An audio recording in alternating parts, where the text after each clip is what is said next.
Salam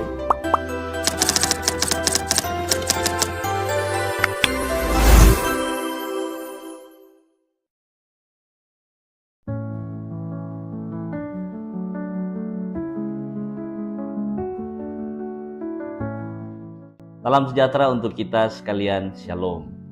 Saudara-saudara yang diberkati oleh Tuhan, selamat datang kembali di Mimbar Agama, Rema, Renungan Minggu Pagi, Kantor Kementerian Agama Kota Bitung di saat ini. Selamat menyambut minggu yang baru dan kiranya kasih dan kuasa Kristus menyertai kita sekalian. Nah, saudara-saudara, jika kita memperhatikan kehidupan kita di masa sekarang ini, ada salah satu lembaga yang memiliki tantangan terberat di masa sekarang ini, yaitu keluarga. Di era digital kali ini, kita melihat tantangan bagi keluarga tidak hanya datang dari sektor ekonomi, tetapi tantangan bagi keluarga telah datang dari berbagai macam kompleksitas perubahan zaman yang begitu cepat. Dan dampaknya kita bisa melihat sendiri apa yang terjadi di bangsa kita. Menurut Badan Pusat Statistik Indonesia tahun 2025, sekitar 438.000 angka perceraian terjadi di bangsa kita. Dan ini menjadi sebuah ironi di tengah kehidupan bangsa Indonesia yang dikenal sangat agamis, tapi terjadi banyak perceraian. Dan untuk itu saat ini kita akan membahas mengenai apa yang menjadi fondasi bagi keluarga sehingga keluarga itu bisa bertahan. Apakah itu berbicara dari segi ekonomi atau apapun itu, marilah kita membaca firman Tuhan dalam Yosua 24 ayat ke-15.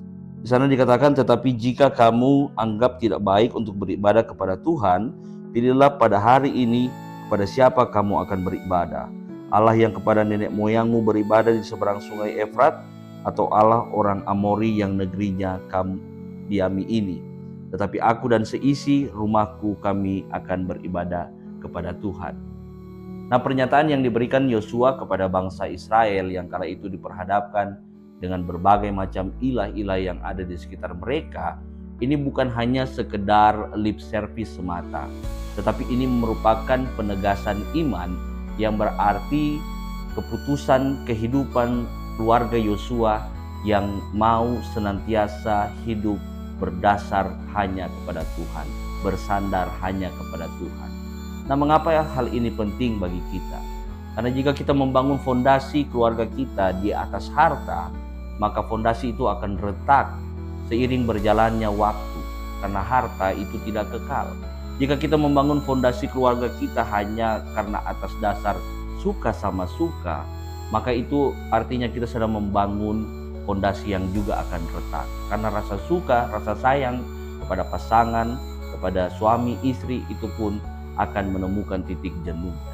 Tetapi ketika kita membangun keluarga dengan fondasi Tuhan, itu artinya kita sedang membangun di atas dasar yang kuat, dasar yang sifatnya kekal dan tidak akan mudah runtuh oleh apapun yang menjadi godaan zaman saat ini. Nah, apa maknanya membangun fondasi atau dasar hidup keluarga kita berdasar pada Tuhan? Kalau kita mau mencoba mengingat surat dari Rasul Paulus dalam Kolose 3 ayat 23, di sana Paulus berkata bahwa lakukan segala sesuatu seperti untuk Tuhan dan bukan untuk manusia.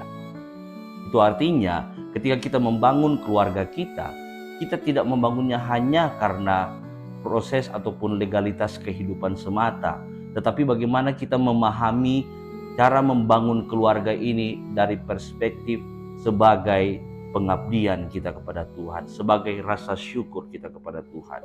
Dengan demikian kita mencintai pasangan, suami, istri kita tidak hanya berdasarkan kepada siapa mereka, tetapi berdasarkan kasih Tuhan yang sudah Tuhan berikan pada kita. Kita mengasihi anak atau kita mengasihi orang tua kita tidak hanya berdasarkan apapun yang telah mereka lakukan pada kita, tetapi berdasar kepada kasih Tuhan yang sifatnya abadi. Dengan demikian, keluarga kita akan menjadi terlindungi, akan menjadi kuat, akan berdiri teguh di tengah berbagai macam badai kehidupan di saat ini. So, marilah kita membangun keluarga kita di atas fondasi yang benar, Pondasi yang benar artinya kita membangun keluarga yang bersandar, berharap hanya kepada Tuhan. Kiranya Tuhan memberkati kita semua. Shalom.